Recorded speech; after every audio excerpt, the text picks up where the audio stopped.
Hello YouTube, how's it going? This is the crossover and I'm back with another video. I apologize for the lack of uploads over the past month. I've been dealing with a lot of stuff, regarding college. This is my first semester, so I've been kind of busy, so I've been focusing more so on school. But with the semester winding down, I will be focusing a lot more on the channel. I'm going to have a goal of uploading twice a week.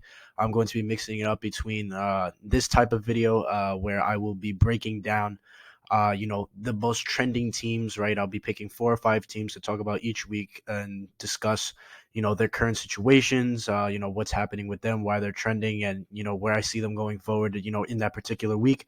And as well as I will be picking up with my draft scouting reports for the 2022 NBA draft. So stay on the lookout for that for my next video. But for today, I'm going to talk about 4 or 5 teams that I picked out that have been in the news recently, and I'm going to talk about, why, as I mentioned before, why they are trending and, how I see their season projecting out and major questions that these teams have to answer. So without any further delay, let's get straight into the video. Moving on to the first team that I have selected, I have the Golden State Warriors, who are sitting at 18-2 with the best record in the NBA. They're going to play the Phoenix Suns as of the making of this video tonight, which should be a very, very entertaining game as both teams have the two best records in the NBA. But moving back to the Golden State Warriors, first up, I have Steph Curry just doing Steph Curry things. You could talk about all kinds of things with this Golden State Warriors team. You could talk about how excellent a job Steve Kerr has done in terms of, making all these pieces fit, finding proper talent in order to fit his system.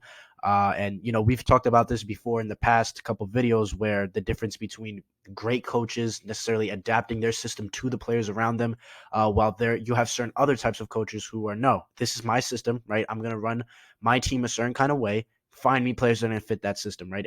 And Steve Kerr has proven that he's not necessarily as adaptable as other coaches, such as like maybe an Eric Spoelstra or Greg Popovich, but he's done a great job of finding players to fit within his system, and his system has done a damn good job of working so far, right? Players such as Nemanja Bjelica, who they found off the scrap heap in free agency this previous offseason, was a great addition. He's provided floor spacing for this team at the big man spot, which is something that they haven't really had when you look at the tenure of the Golden State Warriors, right? The tenure of this dynasty run that they have had, right? You look at a guy like Otto Porter, a big forward for them who has not necessarily the greatest defensive player, but he's still a big body, right? 6'7", 6'8", who's done a great job of spacing the floor for this team. You look at a guy like Andrew Wiggins, killing it, doing his thing as a two-way small forward for this team. You look at Draymond Green, right? Draymond Green is just doing Draymond Green, right? Just doing Draymond Green things, right? The same way Steph Curry is doing Steph Curry things. Draymond Green has really catapulted this team, right? Been the leader for this team defensively. In my opinion, he is the defensive player of the year, the way he's kind of brought this roster together and really elevated them to an elite level defense. You look at a guy like Jordan Poole, right? A guy who as a rookie last year was inefficient, but you saw something there, right? And while he still has had inconsistencies. I'm sorry, in terms of his efficiency this year. He's still taking a step forward as being really that secondary scorer behind Steph Curry, right? That ball handler. Especially when he's not on the floor, Golden State can kind of rely on him as well as other players such as an Andrew Wiggins, but more so Jordan Poole, and then as well as even Kevon Looney, right, who I don't think is necessarily the greatest player in the world, but they've gotten solid minutes from a player like that. So overall, Steve Kerr has done a great job of assembling a team that more so fits his scheme and really fits Steph Curry, right? Because let's be honest here, Steph Curry is not necessarily the easiest player to play with since he's not your typical star, the way he likes to run off the ball, right? He's not necessarily as ball dominant as other stars, in the league. So he's still really Steve Kerr and Bob Myers, their GM, have done an awesome job assembling this team. And to think that Klay Thompson is coming back as well as James Wiseman, who we will get to in a second, both players really. This is clear. In my opinion, Golden State is a clear-cut, championship level team. And really, the only questions that I do have for this team is really how is Klay going to impact the rotation upon returning, right? This team is really composed of a lot of perimeter players, right? I mentioned Otto Porter, Jordan Poole, Andrew Wiggins. You also have to keep in mind a player such as Gary Payton, who they found off the scrap heap as well, who has been really a small ball 4 or 5 for this team, not necessarily a ball handler, but he's done a great job on defense. And I'm very curious to see how Klay Thompson is going to cut into these players' minutes. You have to imagine a player like Gary Payton's minutes are going to be cut, but when you look at the way how Steve Kerr has utilized all the players on this roster, it's like all of them have a certain role, and it just all fits into the machine that is the Golden State Warriors so perfectly. So I am very curious to see how Klay Thompson is going to impact the rotation when he does return. I'd imagine he would come off the bench at first, because you have to keep in mind, this is not going to be the Klay Thompson of old, right? He's coming off an ACL and Achilles tear.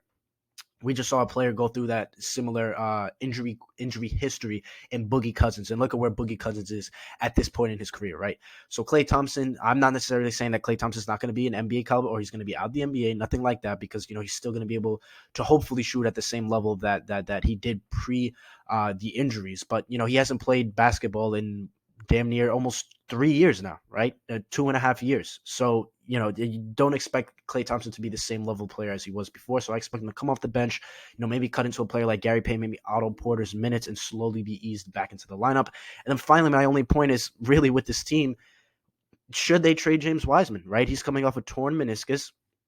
I'm not sure should they trade him, but should they explore trade options? Because again, he is coming off a torn meniscus, right? And he was inconsistent last year. He had a pretty poor rookie season, but you have to keep in mind that he did not play any college basketball, really. He just came straight from high school to the NBA level. So, of course, being a big man, not necessarily having all that much experience, being thrown into a system such as Golden State, where he's not being put in the traditional, sense of, just instead of, just worrying about setting screens and rolling to the basket, he had to worry about passing, throwing, bounce passes, worrying about when players are going to cut back door, so on and so forth. And again, playing with players such as Draymond Green and Steph Curry, while it sounds great on paper, it's not necessarily the easiest thing at first, especially, again, for a player that didn't have any college experience. So again, I'm not, especially coming off the torn meniscus, right? He didn't have this offseason to really work on his game, fine-tune some of the mechanics, which he desperately needs as a player, which was one of his biggest weaknesses. And, when you watch James Wiseman last year, you could really tell that he hasn't played a lot of basketball, right? And it's just, this team is right there. They're in the championship conversation. And it's just, do you go out there and acquire another player, whether that be another wing, which I think they have plenty of, but maybe they can acquire a higher level wing, right? Maybe they can acquire maybe another guard, right? Maybe even a big man, right? I'm not exactly sure who's on the market as of right now, but it is a conversation that I think Golden State should have with themselves in terms of, is James Wiseman a piece moving forward that can help us win right now? And me personally, I don't think he is. I don't think he will be ready to contribute to winning basketball for quite some time. But, it is a conversation that I think Golden State should have if, it's worth putting all their eggs into this basket of competing for not only this season, but maybe next season. For this, it seems like they have about a 3-year window of Steph Curry at the peak of his powers, right? I'd have to assume it's another 3 years, right? So do they want to put all their eggs into this basket? And, in my opinion, I believe they should. Moving on to the Memphis Grizzlies, a team that is sitting at 10-10, right at 500, and have been dealing with I believe it's a knee sprain to their superstar point guard, John Morant, a player that I really wasn't all that high on last year, right? He had a great rookie season. He came out last year, and he didn't take the necessary steps that I thought that warranted him receiving as much hype as he did. In my opinion, John Morant was one of the most overrated players last year. He wasn't all that great he was extremely inefficient across the board in terms of shooting, from behind the arc, off the catch, live off the dribble. I didn't think he was all that great of a finisher. I didn't think he was, not that he wasn't a solid finisher, but I thought he could have been a better finisher. I thought there was, room to be desired on that end.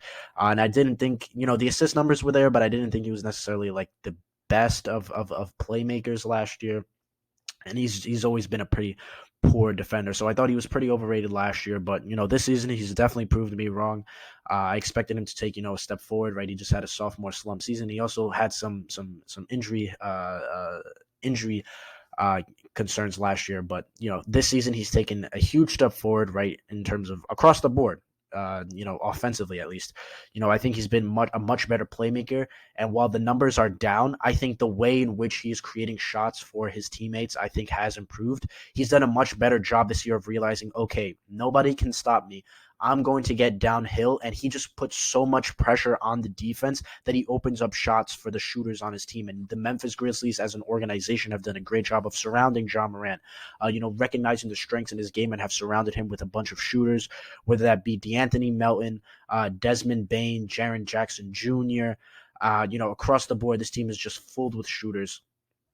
And it's really a fine-tuned machine. This team has been super fun to watch. John Morant has been awesome this year as a finisher, taking massive steps on that and at that and that part of his game, which I think was the biggest part of his game. If John Morant can become one of the best guard finishers in the league, that just adds a completely different element, because last year he would get to the rim, but he wasn't necessarily all that great at finishing, right? He would kind of get there, and then he was one of those players where he would get there and then he would be like, all right, like, what do I do now? Right.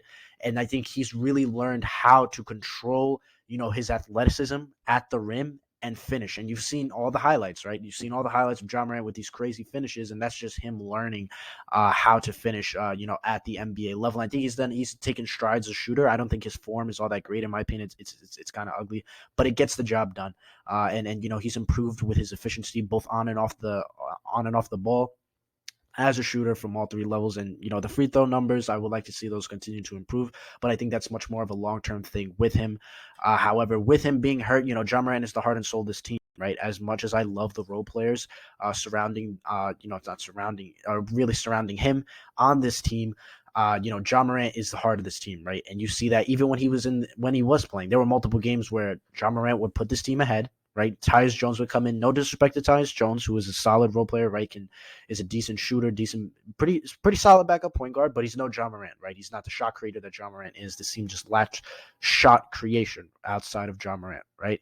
So when John Morant would come out the game, then the offense would just get stagnant because not a lot of guys on this team can create their shot. Really, nobody outside of maybe Desmond Bane has taken slight steps forward, and Dylan Brooks when he was healthy, but he did miss a majority of the season up until this point. So when John Morant was on the floor, you saw this team struggle, right? And that's really the question that I have with John Morant missing a couple weeks. How does this team react, right? Who's going to step up on this team and really control the offense, right? I'm assuming Tyus Jones is going to be the backup point guard, but I would like to see Taylor Jenkins, their coach, maybe get a little creative with these lineups. Maybe I would experiment a little bit, maybe even throw Kyle Anderson into the starting lineup, right? Just go all big. Since there's not really any great playmakers on this team, I'd say Kyle Anderson is as good of a playmaker on this team. I would maybe make an argument that he's not that much worse than a Tyus Jones. Maybe you want to keep Tyus Jones on the bench. Maybe put Kyle Anderson in there. You can come up with all types of lineups with this team. And I really am curious to see how Dylan Brooks is going to respond as well. He's been a player who has always been a solid shot maker, but really this past playoffs, he really took a step forward, right? There's a lot of people are buying stock into him, and he has been hurt. But again, I would like to see if he can find his stride and maybe solidify himself as a backup, as the 1B to John Morant's 1A. And I would also like to see Zaire Williams, right there, the rookie who I did not like at all. He was not in my top 30 rankings. He was not on my big board. I did not like the pick at all. But he is a big body. He's right around 6'9", 6'10". With guard skills. He just has a lot of work to do in really every aspect of his game, but I would like to. He hasn't been that bad for Memphis this year. They've really used him as a spot up shooter to space the floor out for John. I would like to see, how he can react to John Morant's injury in terms of, if Memphis can give him any more freedom to kind of go out there and experiment with his game. So I would like to see how he does with that. And then moving on, can Jaren Jackson find his stride as a star, right? To begin the season, Jaren Jackson has not been all that impressive, right? Defensively, he still has a fouling issue. I think he's been pretty solid overall on that end of the floor, right? But really offensively, I mean, he's a shooter as a big man, and that's about it. He's a floor spacer as a big man, which he's a damn good floor spacer, but still, it's like Jaren Jackson Jr., what is supposed to be that second star next to Ja, right? And can he established himself as that second star? He hasn't done that this year. There's been a lot of games this year where you forget that he's even on the floor. And this is supposed to be your franchise player. The Memphis Grizzlies just paid him all this money on that huge contract extension for him to be that second star to John Morant, right? So the big question is, can Jaren, as much as I have questions about, can Dylan Brooks, Zaire Williams, right? Maybe even Desmond Bane, right? Maybe you could see more opportunities for Kyle. All these guys, Jaren Jackson is the make or break, right? Jaren Jackson needs to establish himself as the head honcho in charge of this team while John Morant is out. He has to because the organization needs him to. They don't have a choice, right? And I really like Jaren Jackson. I think he's very talented. But again, there's just too many games where he just phases out, and his shot creation hasn't been all that great. And it's just Memphis needs him to be that guy, right? So can he step it up, establish himself as that star, right? Demand the ball, and because he's a big butt, he can shoot the ball. I don't necessarily believe he can create anything off the dribble for himself just because his shot is a bit weird. His shot is very, catch and shoot oriented. I don't see, with his form, he kind of like throws the ball. So I don't necessarily see him, being able to create anything off the dribble. But even in the post, right, he's shown flashes of it this season where he's been like, give me the ball in the post. I have a mismatch or I just have a smaller big on me. I remember he put Evan Mobley, under the rim, didn't dunk on him, but there was a couple times during the season. Evan Mobley's a very solid defender, right? But that's what Jaren Jackson needs to do. He's put on weight. He's added strength. He needs to take advantage of that and really dominate inside. And that's what I really would like to see from him moving forward. Not only me, but really the Memphis Grizzlies as an organization. And then finally, on a much smaller note, I mentioned if the Memphis Grizzlies should potentially move some of their young pieces for another perimeter player, right? Because as much as I like Dillon Brooks, I like Desmond Bane, I don't necessarily think they're, that co-star next to Ja Morant. And, even if Jaren Jackson does step it up, I think Ja Morant still needs another, perimeter scorer, much more shooter-oriented, perimeter player next to him in order for this Memphis Grizzlies team to take that next step. And I think by the trades that they made in the offseason, maybe they were suggesting that this is not the route that they want to take, that they kind of want to be bad for a little bit. Not necessarily bad because, when you have a team as solid as this, they're never going to be like bad outright, right? They're sitting at 500, right? So not necessarily be bad, but kind of stock up on young players. And I would like to see if they can move a couple of these young players to acquire maybe, I'm just throwing this out, maybe a CJ McCollum, maybe if things don't work out in Charlotte, maybe a Terry Rozier, right? Not necessarily the biggest of stars, but maybe just a player that's solid enough to start next to Ja Morant and alleviate some of that pressure and create their own shot for him. And, maybe Dillon Brooks can become that player, but I don't necessarily see him becoming like that star scorer next to Ja Morant that I think this team needs and would profit out of. Moving on to the third team that I want to talk about, we have the Denver Nuggets, who are sitting at 10-10 and have recently been hit with some pretty crushing injury news that their forward Michael Porter Jr., who they recently just gave a 5-year max rookie extension to, will be missing the rest of the season due to a back issue.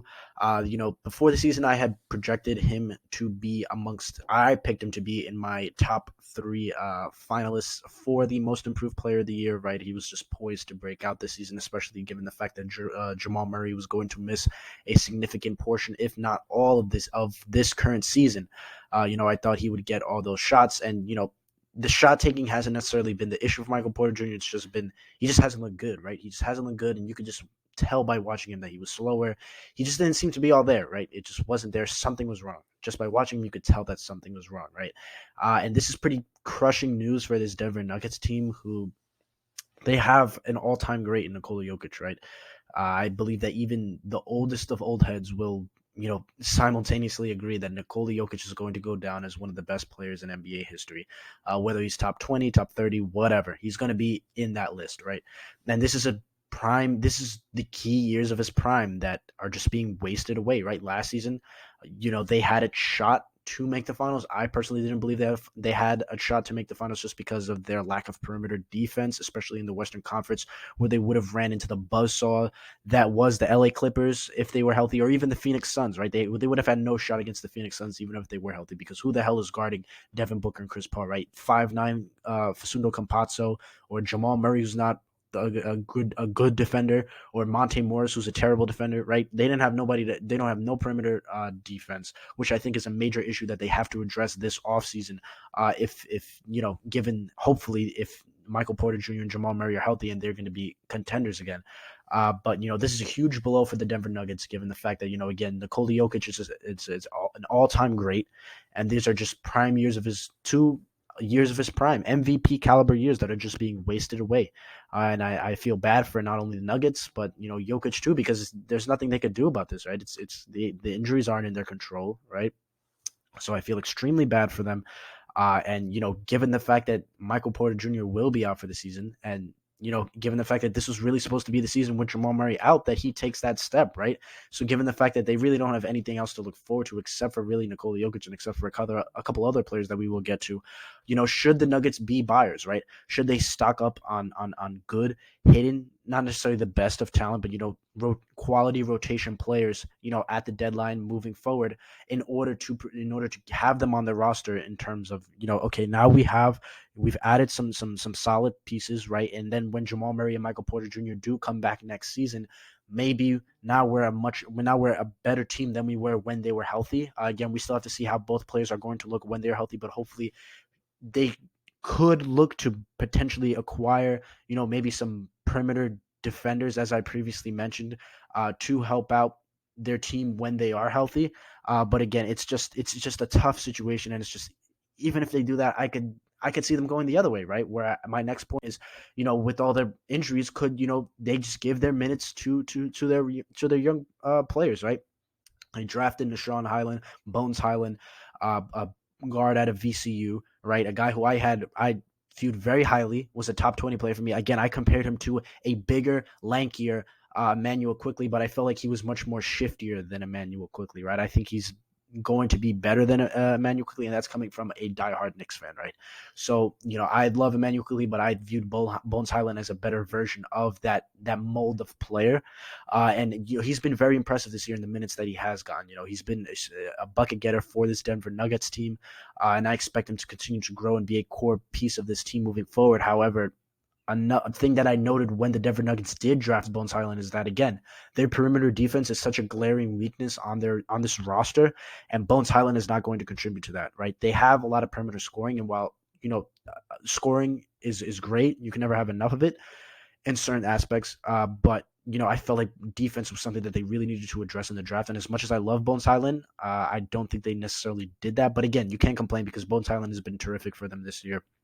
Not necessarily all the most efficient, but you can tell that the talent is there. And I could see them going either way, right? With Porter Jr. out, do you buy on solid role players and have them ready, have this team ready for when Jamal Murray and Michael Porter Jr. return next year? Or do you say, no, we're just going to let Bones Highland play? They have Bol still. He's been kind of interesting in the minutes that he has gotten. Maybe you say, screw it. Let's see what he can be, right? Zeke Naji, their sophomore player that they drafted last year, right? Do you throw these guys out, have them be not necessarily starters, but, getting 25, 27 minutes per game, right? Maybe 20 minutes for, a player like Bol. Do you have your younger players, you really push them forward, right? Because it's a lost season regardless. So Denver is in a pretty tough position. Me personally, I try to do maybe a little bit of both. I would definitely, highlight Highland and Bol and, a player like Zeke Naji, while at the same time maybe looking to see what, perimeter defenders I could acquire, in terms of being ready for next year. And then my biggest point is, do they just tank at this point? And, is that even possible with Nikola Jokic, right? He's just too good of a player, right? Do you limit him? Like, what do you do? What happens if Nikola Jokic just keeps playing? And now who does the defense really have to worry about on this team? It's like Aaron Gordon has been putting up numbers similar to what he did in Orlando, but it's like it's Aaron Gordon. Like, defenses are going to highlight Nikola Jokic. They're going to be physical with Nikola Jokic, every game, right? And, he's been healthy. He's been an Iron Man throughout his career, but eventually at some point, I could definitely see his body starting to wear down. Does Denver want to prevent that? Could that potentially happen next year? Because what happens if you get into a situation where his body wears down and he gets hurt later on in the year? Now you have your three best players all out with injuries. So now it's like, what does Denver even go from in that aspect, right? So it's a very tough situation. So do they tank? Do they just stay where they are? Have a meddling record and acquire, like, maybe some role players to help them in terms of next year, or do they let their young players play and still try to be competitive? It's a very, very tough situation, but I would elect more so towards letting the young players play and attempting to acquire what defensive pieces you can for next season. But very tough situation for Denver. Moving on to the fourth and final team that I wanted to discuss today, we have my very own New York Knicks, who have a record of 11-9. And most recently, Kemba Walker was announced to be out of the rotation. Tibbs said that Alec Burks, our backup small forward, will be the starting point guard moving forward. And that while Kemba is out of the rotation now, nothing is for certain, but he said that he felt that it was a change that needed to be made. And personally, I agree. Not necessarily that Kemba needed to be out of the rotation, but I felt that, him being a starter just wasn't, a very wise decision for this team moving forward, just because of how much of a defensive liability he is at this point in career, and really has always been during his career, right? He's never been a plus defender. He never will be, just due to his size and stature. But given the fact that his effort has decreased over time, right? There's there's highlights of Kemba Walker in the Knicks uniform just making baffling plays, in the defensive end of the floor. He just doesn't really seem to care on that end of the floor, and he's not on offense. He's not necessarily having the ball in his hands as much as you would like him to. So therefore, he's really just given catch and shoot opportunities, and he's not necessarily getting to the basket like he used to. He's not necessarily taking, creating as much shots as he used to. He's really just relied on as a 3-point shooter, and he hasn't been great as a shooter this year. He's only had really 2 games that I can remember. I think when we played the Hornets, and he had that insane first half. And then he's had spurts here and there, but nothing crazy. So I agree with the move. Personally, I would have moved Emmanuel quickly to the starting point guard spot and moved Kemba off the bench, maybe with the ball in his hands more, while he's massaging, because he is a point guard, right? And he has been in a situation his entire career where he has had the ball in his hands. So going from that to, ISO Randall ball all day, and while the ball movement on the Knicks has gotten better, over the span of the past couple games, and he's never been in a situation like that, right? He's always had the ball in his hands, and even in Boston, he was able to massage the ball a lot more than he has, during his extremely short tenure with the Knicks so far. So maybe moving him to the bench, moving him to that lineup with Obi and Derrick Rose and Burks and Nerlens Noel or Taj Gibson.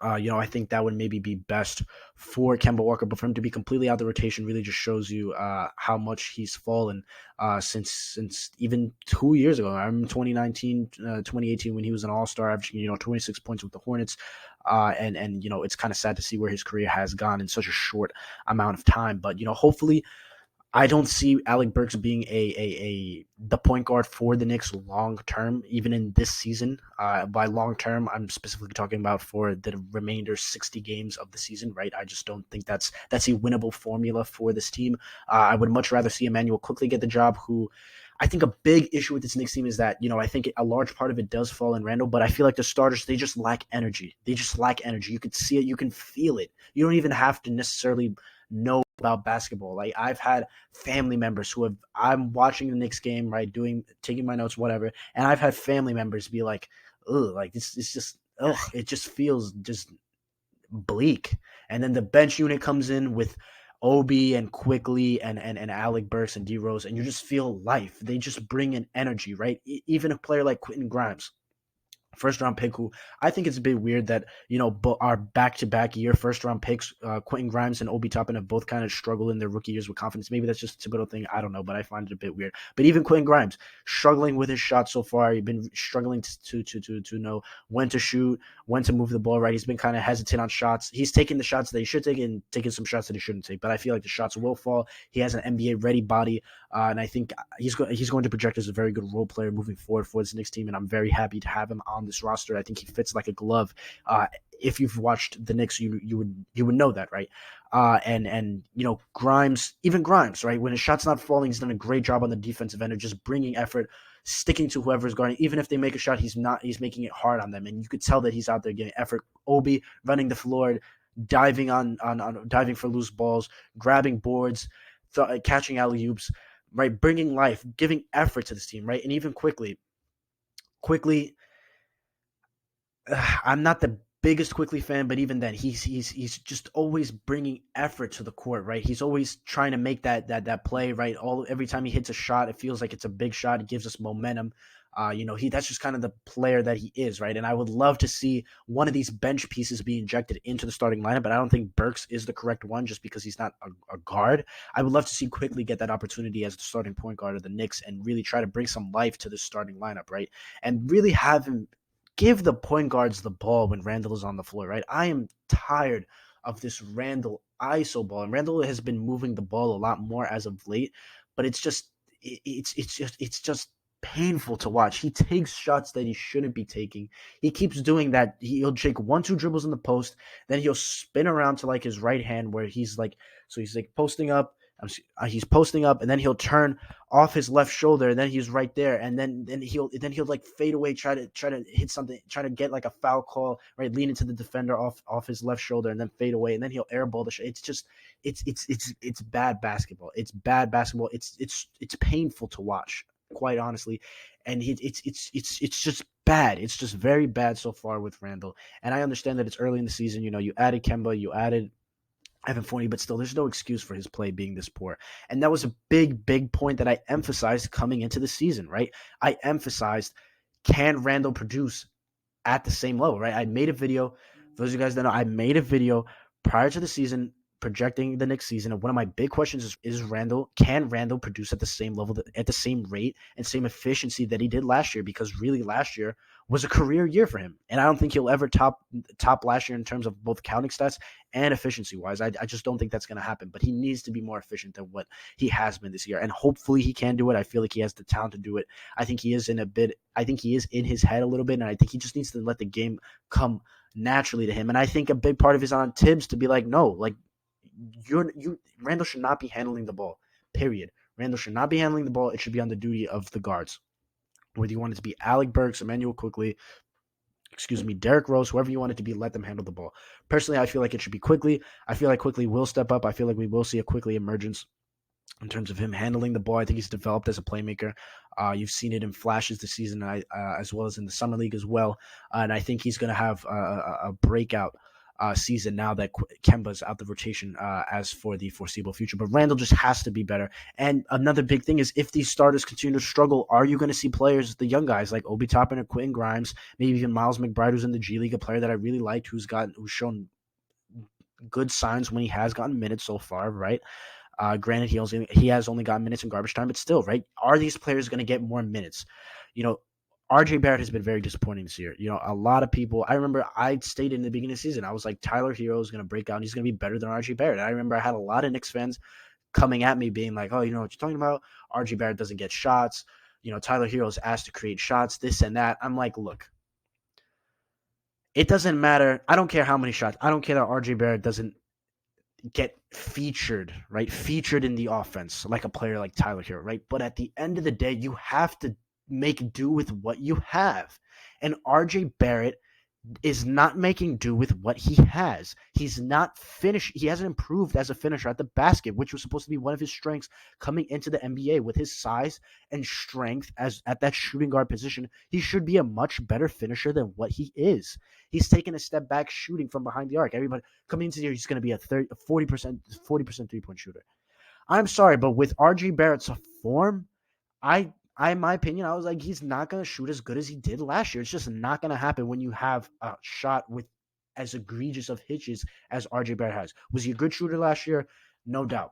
Can he improve and become at that rate of a shooter over time? Maybe, but it's not going to happen. It's not just going to be, you don't just go from a 29 to a 39 point per game shooter and maintain that efficiency over time, right? It's going to be a blip on the radar. He's probably going to have to work on it. And he's just been struggling with creating his own shot. And it's just RJ Barrett. Like, I've seen people compare RJ Barrett to like Jaylen Brown. It's RJ Barrett is not nearly the athlete that Jaylen Brown. He doesn't have the bounce or the quickness or the burst of speed that Jaylen Brown has. And this Knicks team is desperately relying on a player like RJ Barrett to step up and be that co-star to Randall. And I don't think he's physically capable of it. And the shots and in the shots that he does take, right, he's not hitting them. He's not finishing at the basket. I'm sorry, a 6'6", 205, 210-pound shooting guard should be a much better finisher at the basket than what RJ Barrett is right now. He shot 38% from behind the arc. There's no way you should be shooting right below 35% this year. I'm sorry. Again, I did state that he's not going to be that 38, but he should be about 36, 37. And that's just not happening, right? RJ Barrett has been a major disappointment. Julius Randle has been a major disappointment. Kemba Walker has been a major disappointment.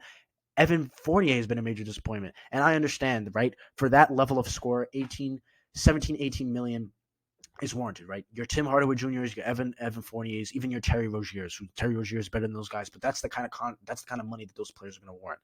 But even then, Evan Fournier has been very inconsistent this year. He's been kind of better as of late, but still, he's been very inconsistent. You've just seen a lot of inconsistencies from these starters, and if these starters are going to continue to struggle, I would like to see players. Obi Toppin looks like he's primed to break out. He looks like if you were to give Obi Toppin 30 minutes per game, the dude's going to average 16, 17 points per game. He looks like he's ready. Quentin Grimes, I would love to see start, not necessarily start, but be a prominent bench piece. I think he's primed for that kind of role right off the bat in his NBA career. He looks like he's personally moving forward. Quentin Grimes, I think Quentin Grimes has a much higher floor than RJ Barrett, and potentially even a ceiling, just because I think Quentin Grimes is a much better shooter than RJ Barrett, much more fluent shooter than RJ Barrett. I think he's a much fluent player. I think he's better physically. I think he's a better defender, and most importantly, he's a lot quicker than RJ Barrett. RJ Barrett is very slow. That's a big detriment to his game, right? A lot of people want to compare him against a player like Jaylen Brown, even a Jimmy Butler. He's not nearly as fast as Jimmy Butler, and Jimmy Butler is not a fast NBA player, right? So it's just the Knicks are in a bind right now, and you need these starters. You need Evan Fournier, RJ Barrett. You need Randall to improve immediately. And if not, then you need to replace these guys with pieces that are on the bench, because quite frankly, there are pieces that are on the bench that could replace the minutes of these starters, right? Grimes could come in, and I feel like if he were given adequate minutes, right, if he gets used, you give him a couple games to get ready to get adjusted to the NBA, to the speed of the NBA, right? I think he'd be able to fit right in as a starter on a lot of teams. Honestly, that's how I feel about him. Obi Toppin, I feel like is primed to break out, as I previously stated, right? You have quickly could be a point guard, be a shooting guard, and in whatever situation you need, right? So again, it's these players that are prime, these young players that are primed to take over starting minutes from these starters if they don't start improving. So hopefully that doesn't happen, and I hope that my starters can turn it around and start improving their play and their efficiency, and hopefully they start doing that with the Brooklyn Nets tonight. And that's the end of the video, guys. Again, I apologize, as I previously did in the beginning of the video, for my hiatus on the channel.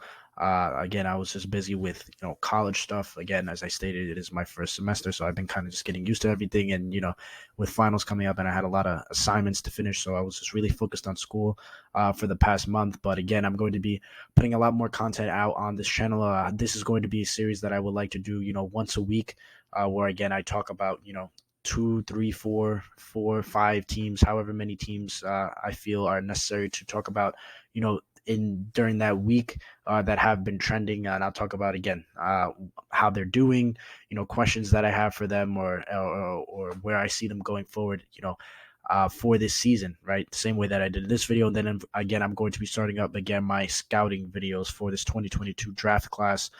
So stay on the lookout for that. My next video is going to be about Jaden Ivey, Purdue's guard, who is supposed to be a top 10 pick in this year's draft. So stay on the lookout for that. Besides that, that's the end of the video, guys. Thank you so much for watching again. And thank you for watching, and please take care. Have a blessed day. Peace.